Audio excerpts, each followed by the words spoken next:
ভাগ্যবান এজন্য যে জি জি জি এই জায়গা থেকে আমি আর আর আওয়াজ শুনবো না, হাতও দেখাতে হবে না, একেবারে সাইলেন্ট। আমি আরো সৌভাগ্যবান যে আমি অত্যন্ত নগণ্য ক্ষুদ্র একজন কোরআনের ছাত্র হয়ে কোরআন থেকে যা বুঝেছি এই কথাগুলো যখন দেশ থেকে দেশান্তরে যেখানেই যাই শোনাবার জন্য লক্ষ লক্ষ দিনী ভাইরা সেখানে উপস্থিত হয়, আলহামদুলিল্লাহ। এবং যারা আসতে পারেন না, এরকম কোটি কোটি বনি আদম পরবর্তীতে সোশ্যাল মিডিয়ার কল্যাণে তারা কথাগুলো শোনেন, আলহামদুলিল্লাহ। আবার এমনও অনেক আছে যারা আমাদেরকে পছন্দ করেন না, তারাও ডায়েরি খাতা কলম নিয়ে মোবাইল নিয়ে ল্যাপটপ খুলে আমাদের আলোচনা শোনেন। আমি তাদেরকেও ভালোবাসি, কারণ আমার স্লোগান হচ্ছে হেরে যাবে ওদের হিংসা, ষড়যন্ত্র জিতে যাবে আমাদের ভালোবাসা। যারা আমাদের বিরোধিতা করে, আমাদের ব্যাপারে ঘৃণা ছড়ায়, তাদের জন্য আমাদের বুক ভরা দরদ আর ভালোবাসা আছে না নাই? কারণ ভালোবাসা দিয়ে যা জয় করা যায়, কঠোরতা দিয়ে তা পারা যায় না। তো যারা বিরোধিতার জন্য আমাদের আলোচনা শোনেন তাদেরকে ওয়েলকাম। যারা আমাদের আলোচনা আউট অফ কনটেক্সট নিয়ে এক জায়গার মাথা আর এক জায়গার লেজ জুড়ে দেন, তাদেরকে ওয়েলকাম। গত সপ্তাহে আপনারা জানেন খুলনা বিভাগের প্রোগ্রাম আমি দিয়েছিলাম যশোরে, আদ্দিন ফাউন্ডেশনের উদ্যোগে। তো যশোরের প্রোগ্রামের এক ভিডিওর পেছনে আমাদের কিছু দিনী ভাইরা 6 বছর আগের এক অডিও ব্যাকগ্রাউন্ডে জুড়ে দিয়ে বিভ্রান্তি ছড়ানোর জন্য সোশ্যাল মিডিয়াতে ছড়িয়ে দিয়েছে। তো তাদের প্রতি আমাদের কোনো রাগ নাই, ক্ষোভ নাই, তারা হয়তো দিনই তাকাদা থেকেই করেছে, কিন্তু তারা হয়তো বুঝতে পারে নাই এই যে রিসেন্ট আলোচনার ভিডিওর পেছনে 6 বছর আগের অডিও জুড়ে দেওয়া, এটাকে বাংলায় বলে প্রতারণা। কি বলে? প্রতারণা, ধোঁকাবাজি। এখনকার আলোচনার ভিডিও আর ব্যাকগ্রাউন্ডে এডিট করে লাগিয়েছে 6 বছর আগের অডিও। এটার প্রতারণা বলে, ধোঁকাবাজি বলে। আর বিশ্বনবী বলেন, মান গাশশানা ফালাইসা মিন্না, the person who deceives us he is not among us. যে আমাদেরকে ধোঁকা দেয় সে আমাদের অন্তর্ভুক্ত নয়। তো বিশ্বনবীর এই হাদিস তারা মনে রাখে না। তো এই জন্য শুধু বিশ্বনবীর প্রতি সাল্লাল্লাহু আলাইহি ওয়াসাল্লামের প্রতি সেরেফ ভালোবাসা আপনাকে বাঁচাতে পারবে না যদি বিশ্বনবীর আদর্শ আপনি গ্রহণ না করেন। তার জলজন্ত প্রমাণ আবু তালেব বিশ্বনবীকে অনেক ভালোবেসেছেন আলাইহিস সালাতু ওয়াসসালাম। পলিটিক্যাল শেল্টার, ফিনান্সিয়াল শেল্টার, সব ধরনের শেল্টার তিনি দিয়েছেন, কিন্তু বিশ্বনবীর আদর্শ মানেন নাই। মুক্তি মিলবে? হ্যাঁ, আওয়াজ করে বলেন, আবু তালেবের কি মুক্তি মিলবে? তাহলে সেরেফ ভালোবাসা আপনাকে বাঁচাতে পারবে।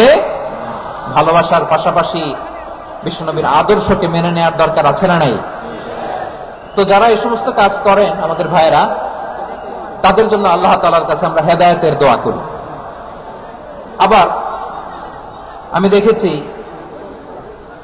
আমার গত সপ্তাহের যশোরের আলোচনার একটা লাইনকে কেন্দ্র করে আমাদের অনেক রাজনীতিবিদ বন্ধুরা অনেক ক্ষুব্ধ প্রতিক্রিয়া দেখাচ্ছেন। ওই কথাকে নিজেদের গায়ে টেনে, নিজেদের গায়ে মেখে ওনারা ক্ষুব্ধ হয়েছেন। প্রিয় ভাইয়েরা, আমি বলেছিলাম যে একদল খেয়ে গিয়েছে, আরেক দল খাওয়ার জন্য রেডি হয়ে আছে।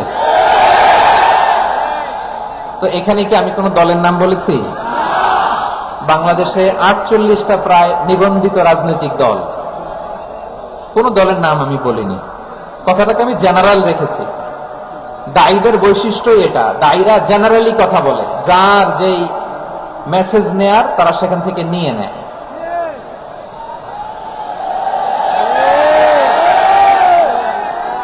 তো কোন দল এটা নিয়ে কোনো কথা বলল না। আপনারা এটাকে নিজের গায়ে যে মাখালেন, এটা ঠিক হয়নি।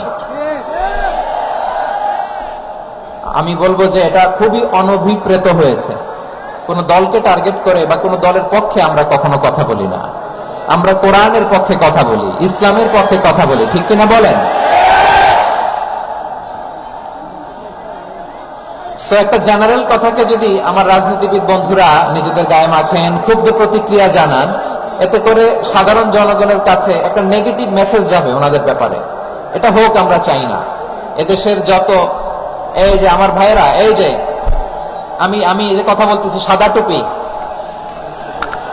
ও আচ্ছা আচ্ছা, চলে যাবেন না, একটু জায়গা দিয়ে দেন ওনাকে। হয় কি লক্ষ লক্ষ মানুষের ভিড়ে আপনি যদি উঠতে চান খুব কঠিন হয়ে যায়। যদি পারেন একটু বসেন, আর না পারলে ভাইকে একটু জায়গা দিয়ে দেন। আমার দিকে তাকান, এই সিলেট এদিকে তাকাও, এদিকে এদিকে, ফাইন। তা আমার প্রিয় রাজনীতিবিদ বন্ধুদের আমি বলবো, কথাটা ছিল ভেরি জেনারেল, এটা নিজেদের গায়ে মাখানোর কোনো দরকার নাই। আমরা এই যে এক্সিস্টিং যে রাজনৈতিক চর্চা, এটা থেকে আমরা বেরিয়ে আসতে চাই। আমরা চাই না এদেশে চাঁদাবাজি, দখলবাজি থাক, ঠিক কিনা বলেন? এদেশে কোনো দুর্নীতি থাক, টেন্ডারবাজি থাক, এগুলো আমরা চাই। আই হেট পলিটিক্স একটা জেনারেশন আছে, এই বেশিরভাগ জেন জি অফ সিলেট, এরা আই হেট পলিটিক্স জেনারেশন, এরা পলিটিক্স কে পছন্দ করে না। তো কেন করে না, এর দায়ভার আমাদের আছে না নাই? আছে। এবং আমরা দেখেছি ক্ষমতার পালাবদল যখন হয়, এক সরকার যায় আরেক সরকার আসে, তখন দুর্নীতির ফিরিস্তি আমরা জানতে পারি, এর আগে জানতে পারি না। প্রতিটা দলের ভেতরেই আমরা এই বাজে চর্চাটা দেখেছি। সে এখন আমাদেরকে শুধরে নেওয়ার সময় এসেছে। এটা এই সুন্দর সময়, নতুন প্রভাতের বাংলাদেশ, নতুন ভোরের বাংলাদেশ, এই সময় আমরা কাদা ছোড়াছুড়ি যেন না করি। আমাদের শপথ নেওয়ার সময় এসেছে। প্রতিটি দল, নিবন্ধিত 48টি, সবগুলো দলের এখন শপথ নেওয়া উচিত যে আমরা কোনোদিন আর চাঁদাবাজি করব না, টেন্ডারবাজি করব না, দখলবাজি করব না। আমরা সবসময় দেশের পক্ষে থাকব, সবসময় দেশের পক্ষে থাকব। সেই কথাগুলো ছিল ভেরি জেনারেল। যে কথাগুলো আমরা জেনারেলি বলি, এগুলো জেনারেলি আপনারা নেবেন। আমার রাজনীতিবিদ বন্ধুদের কাছে এটাই আমার কামনা। আর এই জাতীয় বার্তা যখন আমরা দেই, তখন যদি আপনি বলেন যে পারলে রাজনীতিতে আসেন, পারলে দল করে দেখান, এটা হইল? আমি কি এরকম কোনো কথা বলেছি? না। আমি একজন মুফাসসিরে কোরআন, আমি একজন আলেম, এর বাইরেও আমার সবচেয়ে বড় পরিচয় আম আ সিটিজেন অফ বাংলাদেশ। আমি বাংলাদেশের একজন সাধারণ নাগরিক। আমার দেশের যে কোনো সমস্যা, যে কোনো ইনকনসিস্টেন্সি, অসঙ্গতি নিয়ে মত প্রকাশের স্বাধীনতা আমার আছে না নাই? আপনারাই তো বাক স্বাধীনতার কথা বলেন, ফ্রিডম অফ স্পিচের কথা বলেন, বাক স্বাধীনতার কথা বলেন। আপনারাই যদি আবার কোন মন্তব্যের কারণে বলেন যে রাজনীতির মাঠে আসেন, দল করেন, দেখি কতটুকু পারেন, এটা ঠিক হবে না। তাই প্রিয় ভাইয়েরা, আসুন আমরা দল মত নির্বিশেষে কাঁধে কাঁধ মিলিয়ে সোনার বাংলাদেশ গড়ি, দুর্নীতি মুক্ত বাংলাদেশ গড়ি, যে বাংলাদেশের জন্য রক্ত দিয়েছে আবু সাইদ, যে নতুন ভোরের বাংলাদেশের জন্য রক্ত দিয়েছে মুগ্ধরা, যে নতুন বাংলাদেশের জন্য রক্ত ঝরিয়েছে 24-এর যে গণ অভ্যুত্থানের প্রত্যেকটি শহীদের। আওয়াজ করে বলেন ঠিক কিনা? আল্লাহ তাআলা আমার দেশকে তুমি নিরাপদ করো, শান্তিময় করো। আমরা যেন স্বাধীন সার্বভৌম বাংলাদেশে মাথা উঁচু করে বিশ্ব দরবারে দাঁড়াতে পারি। আল্লাহ তুমি তৌফিক দান করো। আওয়াজ করে সবাই পড়ে আমিন। প্রিয় ভাইয়েরা, আমি আর কাল বিলম্ব না করে আসুন সরাসরি মহাবিশ্বের মহাগ্রন্থ, মহাগ্রন্থ আল কোরআন আল কারীমের তাফসীর শুনি। আমি আজকের এই চমৎকার রজনীতে আলোচনা করবার জন্য সূরাতুল আহজাবের 45-46 এই দুটি আয়াতকে চুজ করেছি। এই দুটি আয়াতের আলোকে কিছু কথা আপনাদের সাথে শেয়ার করব। আওয়াজ করে পড়ুন ইনশাআল্লাহ। তার আগে আসুন একটু দেখে নেই আপনারা কে কোথা থেকে এসেছেন। আপনারা সুনামগঞ্জ জেলা থেকে কারা কারা এসেছেন দেখি। সুনামগঞ্জ, মাশাআল্লাহ,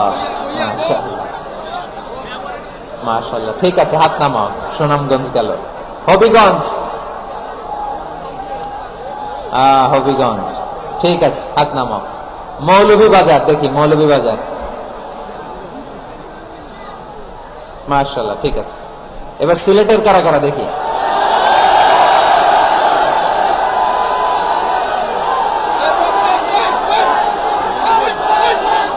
মাশাআল্লাহ, মাশাআল্লাহ, বক্কা বক্কা। মৌলভীবাজার, সিলেট, সিলেটের এই 4 জেলার বাইরে থেকে কারা কারা আসছেন দেখি। মাশাআল্লাহ, অন্যান্য অনেক জায়গা থেকে আমার বাইরে এসেছে। মাশাআল্লাহ, আল্লাহ সবাইকে কবুল করুক। আজকের এই প্রোগ্রামকে, এই তাফসীরুল কোরআন মাহফিলকে আমাদের নাজাতের ওসিলা বানাক। 3 দিন ব্যাপী দেশের প্রথিত যশা। আমাদের উদ্দেশ্য হচ্ছে আল্লাহর সন্তুষ্টি। সিলেট, আওয়াজ করে বলো, আমাদের উদ্দেশ্য কার সন্তুষ্টি? আল্লাহর সন্তুষ্টি। ওইটা যদি পাই যথেষ্ট, আলহামদুলিল্লাহ আলহামদুলিল্লাহ। আসুন আমরা আমাদের নিয়তকে খালেস করে নেই। আমরা যা শুনবো আমলের নিয়তে শুনবো, নিজের জীবনকে পরিবর্তনের জন্য শুনবো, ঠিক কিনা বলেন? ইনশাআল্লাহ। আমি মেহেরবানি করে, যে নবীকে বাদ দিলে কোরআন বোঝা যায় না, কারণ এ নবীর উপরই কোরআন নাজিল করেছে কে? এ নবীকে বাদ দিলে হাদিস বোঝা যায় না, কারণ হাদিস তো এ নবীর মুখনিসৃত পবিত্র বাণী। সুবহানাল্লাহ পড়েন। এ নবীকে বাদ দিলে জান্নাত চেনা যায় না, কারণ জান্নাত তিনি চাক্ষুষ দেখে এসে আমাদেরকে মেরাজ শেষে বর্ণনা করে শুনিয়েছেন। এ নবীকে বাদ দিলে জাহান্নাম চেনা যায় না, এ নবীকে বাদ দিলে আমার রবকে চেনা যায় না, ঠিক কিনা বলেন? তো বিশ্বনবীর 5টি বৈশিষ্ট্যের কথা আল্লাহ তাআলা এই সূরাতে উল্লেখ করেছেন। আল্লাহ রাসূল সাল্লাল্লাহু আলাইহি ওয়াসাল্লাম যখন মক্কাতে দাওয়াত দিচ্ছিলেন, মক্কার কুরাইশরা নানাভাবে বিষ্ণু ঈসা ইসলামকে কষ্ট দিচ্ছিল, নানাভাবে ট্যাগিং করছিল, মিথ্যা অপবাদ দিচ্ছিল। কখনো কখনো তারা বিশ্বনবীকে বলছিল মিথ্যাবাদী, কাযযাব। কখনো বলছিল যে তুমি হচ্ছে জাদুকর, সাহির। কখনো বলেছে শাইর।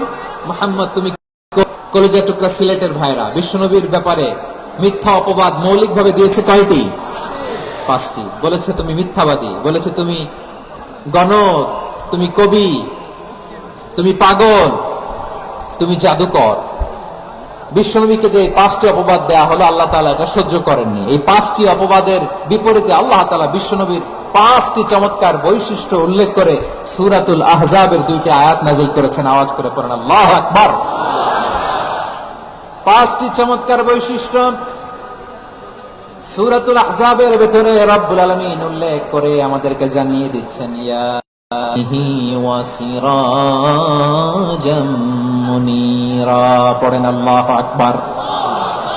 রব্বুল আলামিন ডেকে বলেন, ও নবী, নিশ্চয় আমি আপনাকে সাক্ষ্যদাতা রূপে প্রেরণ করেছি, সুসংবাদদাতা রূপে প্রেরণ করেছি, সতর্ককারী রূপে প্রেরণ করেছি, আল্লাহর দিকে আহ্বানকারী রূপে প্রেরণ করেছি, আর আলো দানকারী চেরাগ রূপে, প্রদীপ রূপে প্রেরণ করেছি। পড়েন সুবহানাল্লাহ। 5টা বৈশিষ্ট্য। 1 নম্বরে আল্লাহ তাআলা বলেন, হে নবী, নিশ্চয় আমি আপনাকে সাক্ষ্যদাতা হিসেবে প্রেরণ করেছি। সাক্ষ্যদাতা, বিষ্ণু ঈসা ইসলাম সাক্ষ্য দিবেন, এজন্য শাহিদ। শাহিদ মানে সাক্ষ্যদাতা। আওয়াজ করে বলুন, শাহিদ মানে কি? তিনি সাক্ষ্য দিবেন। মুবাশশির, 2 নম্বর বৈশিষ্ট্য হচ্ছে তিনি মুবাশশির। মুবাশশিরুম বিরাহমাতিল্লাহি ওয়া বিল জান্নাহ। তিনি আল্লাহর রহমতের সুসংবাদ দেন, তিনি আল্লাহর জান্নাতের সুসংবাদ দেন। সুবহানাল্লাহ পড়েন। 3 নম্বর বৈশিষ্ট্য হচ্ছে নাযীর, তিনি সতর্ককারী, ওয়ার্নার। তিনি সাবধান করতে এসেছেন, রিমাইন্ডার দিতে এসেছেন যে আল্লাহর পথে যদি না চলো, শিরকি কাজ যদি না থামাও, তাহলে এমন আযাব আসবে আল্লাহর পাকড়াও থেকে তুমি বাঁচতে পারবে না। তিনি নাযীর। বিষ্ণু ঈসা ইসলামের 4 নম্বর বৈশিষ্ট্য হচ্ছে দাঈয়ান ইলাল্লাহ, তিনি আল্লাহর দিকে আহ্বানকারী। এই যে আমরা আমাদেরকে পরিচয় দেই যে আমরা দাঈ, বলি না? বলি যে উনি হচ্ছেন একজন দাঈ ইলাল্লাহ। বহু বচনে আমরা বলি আদ-দুআত ইলাল্লাহ। এটা কোরআনের এই আয়াত থেকে এসেছে। সুবহানাল্লাহ পড়েন। ওয়া দাঈয়ান ইলাল্লাহি বিইذনিহি, আল্লাহর আদেশে বিষ্ণু ঈসা ইসলাম আল্লাহর দিকে মানুষকে ডাকেন। এবং বিষ্ণু ঈসা ইসলামের 5 নম্বর বৈশিষ্ট্য হচ্ছে সিরাজাম মুনীরা, আলোদানকারী প্রদীপ, আলোকদীপ্ত প্রদীপ, যে আলো দিয়ে তিনি গোটা বিশ্বকে আলোকিত করেছেন। আওয়াজ করে পড়েন আল্লাহু আকবার। তাহলে মোট 5টি বৈশিষ্ট্য নিয়ে আমরা কথা বলবো বিশ্বনবীর। আওয়াজ করে বলুন কয়টি? 1 নম্বরে হচ্ছে শাহিদ, বিশ্বনবী সাক্ষী দিবেন। কি দিবেন? He will be witness for all prophets and for us. তিনি নবীদের উপরও সাক্ষী দিবেন, আবার উম্মতের উপরও সাক্ষী দিবেন। সুবহানাল্লাহ পড়েন। কিয়ামতের দিন আল্লাহ তাআলা প্রত্যেক নবীকে জিজ্ঞেস করবেন যে তুমি কি তোমার উম্মতের কাছে আমি যা যা পৌঁছাতে বলেছিলাম পৌঁছিয়েছো? নবীরা বলবে আল্লাহ আমি পৌঁছিয়েছি। নবীদের কথা ঠিক কিনা, সত্য কিনা, এর সপক্ষে তখন বিশ্বনবী সাক্ষী দিবেন। সুবহানাল্লাহ পড়েন। এজন্য রব্বুল আলামিন বলেন, ফাকাইফা ইযা জি'না মিন কুল্লি উম্মাতিন বিশাহীদিন وجئنا بك على هؤلاء شهيدا। তখন কেমন হবে যখন প্রতিটি উম্মত থেকে আমি একজনকে সাক্ষ্য হিসেবে বের করে আনবো, আর তাদের উপরে নবী আমি আপনাকে সাক্ষ্য বানাবো। পড়েন সুবহানাল্লাহ। তাহলে সব উম্মতের ব্যাপারে সেই উম্মতের নবীরা সাক্ষ্য দিবে, আর ওই নবীদের উপরে আমাদের নবী বিশ্বনবী সাক্ষ্য দিবেন। সুবহানাল্লাহ পড়েন। এই জন্য বিশ্বনবী হচ্ছেন শাহিদ। শাহিদের আরেকটা ব্যাখ্যা হচ্ছে বিশ্বনবী সাল্লাল্লাহু আলাইহি ওয়াসাল্লাম আমাদের সাক্ষীর উপরে তিনি সাক্ষী দিবেন। তিনি নবীদেরও সাক্ষী, আবার আমাদের উপর উম্মতের উপরও সাক্ষী। সুবহানাল্লাহ পড়েন। রব্বুল আলামিন বলেন, وَكَذَلِكَ جَعَلْنَاكُمْ أُمَّةً وَسَطًا لِتَكُونُوا شُهَدَاءَ عَلَى النَّاسِ وَيَكُونَ الرَّسُولُ عَلَيْكُمْ شَهِيدًا। আর অনুরূপভাবে আমি তোমাদেরকে মধ্যমপন্থী উম্মত হিসেবে তৈরি করেছি, প্রেরণ করেছি। ব্যালেন্সড উম্মাহ, মধ্যমপন্থী উম্মাহ হিসেবে প্রেরণ করেছি, যাতে করে তোমরা সবার উপরে সাক্ষ্য দিতে পারো, আর যাতে তোমাদের নবী হতে পারে তোমাদের উপরে সাক্ষ্যদাতা। পড়েন সুবহানাল্লাহ। আমরা হচ্ছি ব্যালেন্সড উম্মাহ, আমরা সবার ব্যাপারে সাক্ষ্য দিব, আর আমাদের উপর সাক্ষ্য দিবে স্বয়ং বিশ্বনবী। সুবহানাল্লাহ পড়েন। তাহলে আমাদের নবী নবীদের উপরও সাক্ষী, আমাদের উপরও সাক্ষী। সেই বুখারীতে এসেছে আল্লাহ তাআলা কিয়ামতের দিন সাইয়েদনা নূহ আলাইহিস সালামকে বলবেন, নূহ তুমি কি দাওয়াত পৌঁছিয়েছো তোমার উম্মতের কাছে? নূহ আলাইহিস সালাম বলবেন, হ্যাঁ আমি পৌঁছিয়েছি। এবার নূহের উম্মতকে আল্লাহ জিজ্ঞেস করবেন, এই নূহের উম্মতেরা, তোমাদের নবী নূহ কি দাওয়াত পৌঁছিয়েছে? নূহের উম্মত বলবে, না আল্লাহ, আমাদের কাছে কোনো সতর্ককারী আসে নাই, কোনো নবী টবি আসে নাই, কোনো দাওয়াতও আমরা পাই নাই, আপনারাও চিনি নাই, জান্নাতও চিনি নাই, জাহান্নামও চিনি নাই। নূহ আলাইহিস সালাম বিপদে পড়ে যাবেন। তখন আল্লাহ বলবেন, নূহ তুমি বললা পৌঁছিয়েছো, তোমার উম্মত বলে কিছু পায় নাই। নূহ তোমার কি কোনো সাক্ষী আছে? তোমার কথা তোমার উম্মতের কথা তো মিলে না। তুমি বললা তুমি আমার নির্দেশনা দাওয়াত পৌঁছে দিয়েছো, কিন্তু তোমার উম্মত বলে পায় নাই। নূহ তোমার পক্ষে কোনো সাক্ষী আছে? নূহ আলাইহিস সালাম বলবেন, আছে। কে?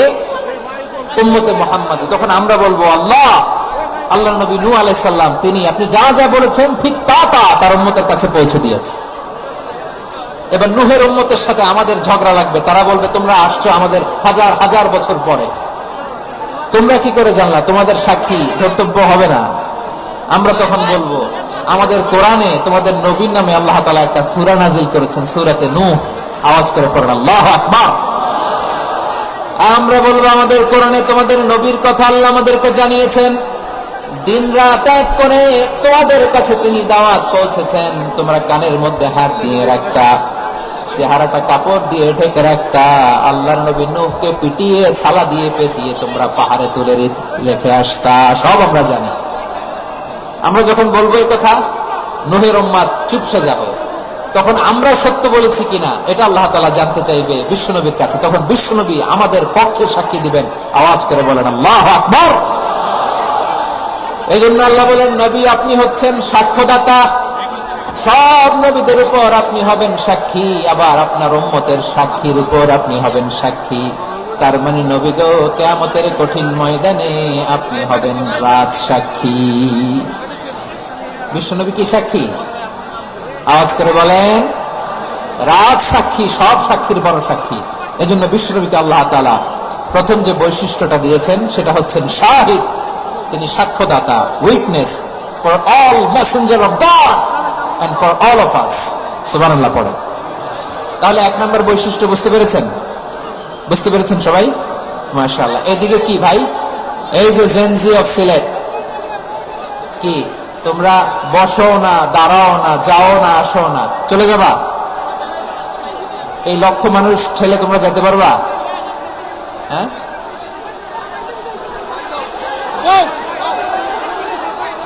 বসো বসো,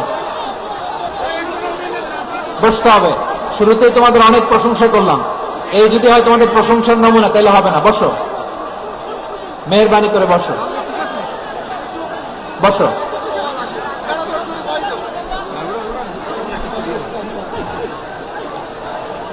আওয়াজ করে তাকবীর দেন, আওয়াজ করে পড়েন লিল্লাহে তাকবীর।